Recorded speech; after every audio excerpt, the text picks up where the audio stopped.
Would you believe me if I told you that peace was once chaos before realizing what it was?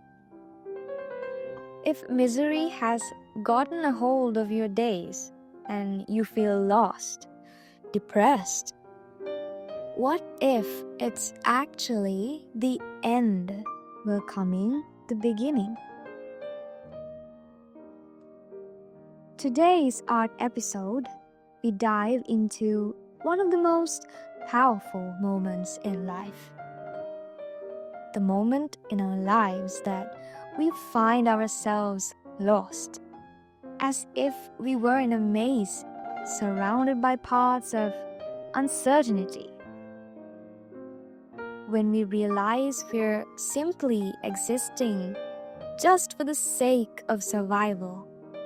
When we have zero insight on how to escape the tragedy life has put us on. We find ourselves utterly devastated, caught between a dilemma of not knowing what to do, what we can do, how to not let hopelessness get into our souls, and not having the strength to overcome the despair. With that, let me quote the renowned poetess Emily Dickinson's famous poems of old time. Hope is the thing with feathers that perches in the soul and sings a tune without the words and never stops at all.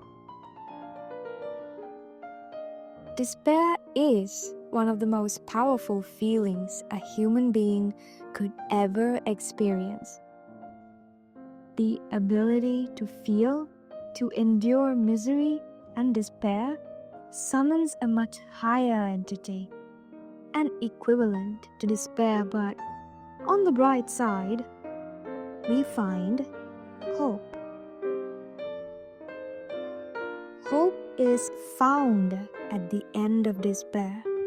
In fact, despair is hope in another form.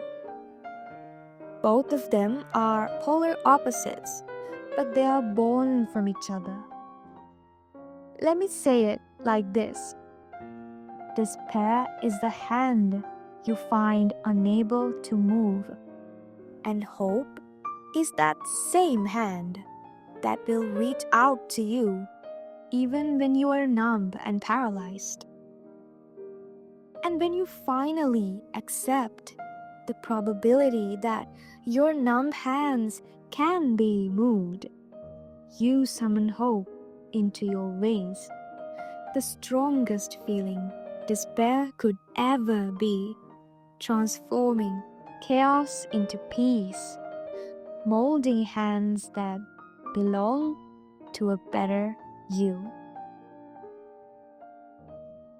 But where do we find hope when all we see and feel is solemn despair? Trapped in a tunnel of despair with no end, hope is the only escape. So, open your eyes.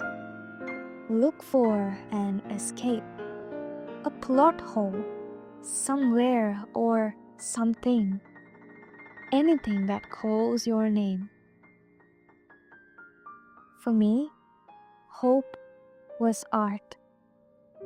Art that showed up when I didn't even show up for myself. Art that stayed no matter how dark the tunnel was.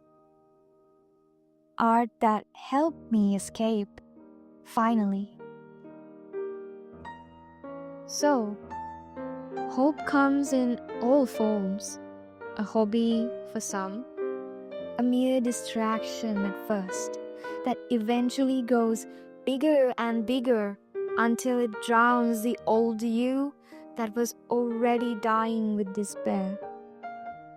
And then, one summer morning, you wake up from your grave, undeniably stronger, feeling different in your bones, but definitely in a better way, feeling more you. Despair brings out chaos into your life. Chaos is unorderly, raw, passionate, and intense. A power that unsettles the ordinary, disrupts peace of what was, a black hole of unidentified emotions that keep coming over and over until it is finally accepted. In simple terms, despair is the gray sky before the storm of change. In life, for most of us, very individual beings with a higher purpose, the storm is a bare necessity. The storm drowns parts of you that didn't know how to stand up for yourself. The storm shatters away the vulnerability you gave yourself. The storm shows you the real ones and the ones that were draining you. As a matter of fact, the storm is a dear friend, handcrafted by the universe, all for your own good. So with all that, we now realize how important chaos can be. Apart from the destruction of the old, it creates space for the new. It is also a very understanding creature, because when it had destroyed us to our core, despair takes a step back, probably appreciating the mess that we are, and turns into the most breathtaking feeling to ever exist: hope. So, if you are going through your storm right now, no matter how unkind it can get, believe in the necessity of destruction so that something better can be born. Sometimes you won't be able to visualize the outcome at this moment in time, but I assure you, whoever you are becoming at the end will all be worth the storm you've conquered. And after the storm has finally left you to the new voyage, you'd be grateful for its lessons and many more gifts. At the end of that mighty storm of change, you'd find a person as mighty as the storm that had almost drowned you, and as bright as hope, thanking that very storm for doing what it did.